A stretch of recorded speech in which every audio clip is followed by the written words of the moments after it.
The dyno not only showed out how horrific power this car made, well, it was based on my expectations, and they said, never set an expectation. The reason being is we'll always be disappointed.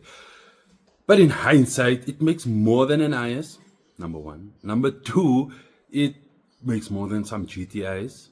Number three, it makes more than some of the production cars out there. So for an 80s supermodel, this guy is actually doing quite well. But some of the things that have come through from the dyno, we would never have been able to road test because we wouldn't be able to visually see it. So I'm going to take you through some of the fixes that we had to do after the dyno or post the dyno so that we can get this car drivable. Some of the stuff are known, but we have not yet addressed it. Some of them just came up or just popped up. But a lot of the stuff we addressed is now technically resolved. So let's get to it. So the first thing that we needed to address was the burning, pie-smelling paint and body filler from this side here, the driver's side of the fender well. I did some sheet metal work to make it look neat and presentable. I did the entire section at the bottom, and I came across over on this side up until the highest point. The other thing I did was heat wrap the manifold so that I could capture or rather control the heat that's been produced in this particular area. You'll see this runner is not yet wrapped because I ran out of heat wrap, because the company told me it was 10 meters, but it was actually 5 meters. So I'll redo this in the black to match the manifold down there at the bottom.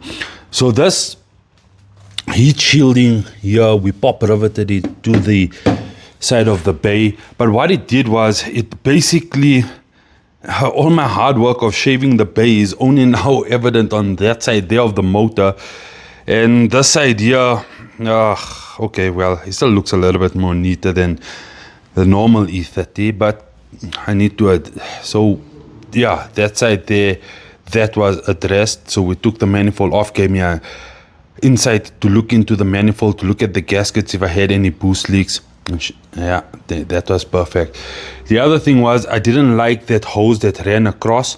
The reason being is the hose normally runs from here. It's a breather that runs from here and it goes to the throttle body. Because the turbocharged system is reliant on a closed system in order to generate the maximum amount of boost, as well as for it to spool efficiently, any boost leak in there will just be detrimental to the driving ability of the car. So what I did was I put a small little K&N filter on that side to delete the hose. And the other thing I needed to delete was I needed to delete the nipple from the intake manifold. So if you come across here, you'll see it's actually deleted with a Welch plug on this side, and I just made a nice little plate, screwed it in, then I closed up the hole here as well with the Welch plug. So there's no evidence, there's no boost leaks on there. On the dyno as well, the brake booster system, this thing kept on popping out, and again it was boost leaks, so I just welded this thing closed so it's absolutely tight. And that was from a boost leak perspective. From a water perspective and so forth, the car is still well. Now you're most probably wondering, why is there a big gap in the engine bay? I measured the alternator, the voltage on the alternator, and my alternator wasn't charging. So initially I put a regulator on there to see if a quick fix such as a regulator will sort it out. Unfortunately, that didn't sort it out. So I just had to get it refurbished and waiting for that to arrive. Now the downside to that is I was going to make this video about the after effects of the dyno, the consequences of the dyno, and maybe a first test drive. So I'm do a first test drive hopefully sometime soon, maybe when the alternator arrives. The next thing that impacted me was when we took the car off the dyno. I felt the brakes were extremely spongy, and I couldn't attribute it to what it was. So if you guys remember, I had an issue with the master cylinder on the car in terms of the clutch as well as the slave. I replaced everything from that perspective.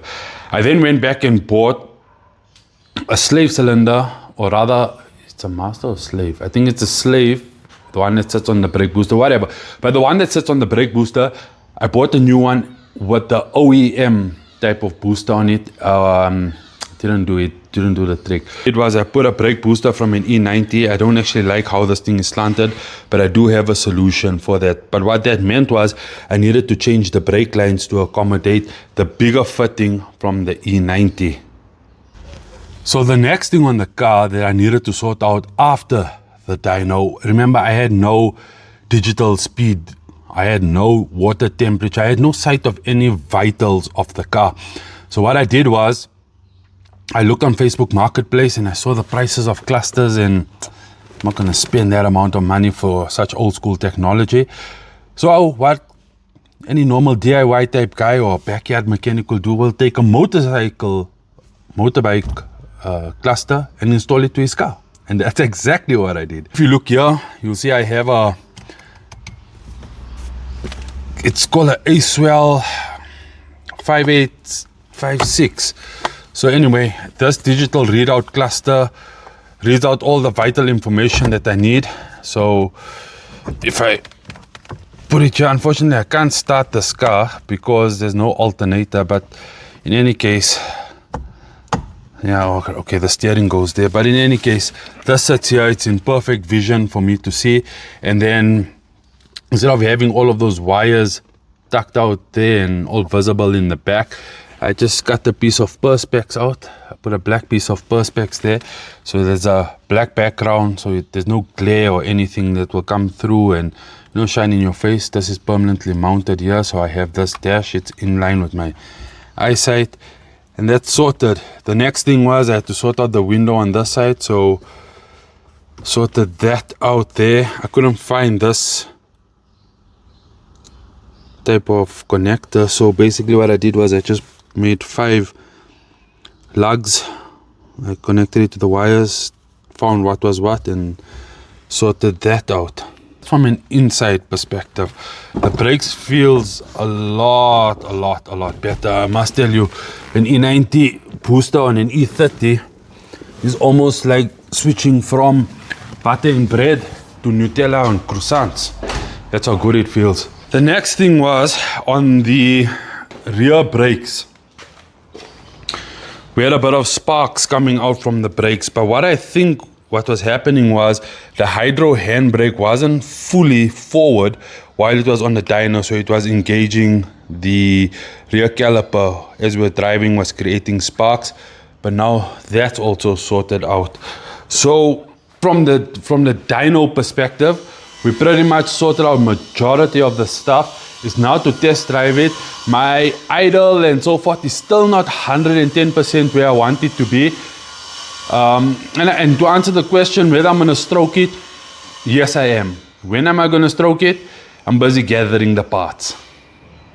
So up until that point there, I'll enjoy it for what it is, and not really too fussed as to how much of power she could have made or whatever. I'm going to enjoy it for what it is. But she's a good looking beast. I won't say a beast, I'll say a Cinderella at the moment. And yeah, and I don't think there's anything else that we needed to address. There is one more thing, the power steering. I had to take out the rack on this guy as well. And recently I've been having numerous issues with these power steerings because it's just been going all so quickly. So I need to see if it's the pump or if it's a rack. Easiest would be I took the rack out to see if there is a problem on the rack. If there's a problem on the rack, I'll get that resolved. And yeah, after that, hopefully very soon a test drive.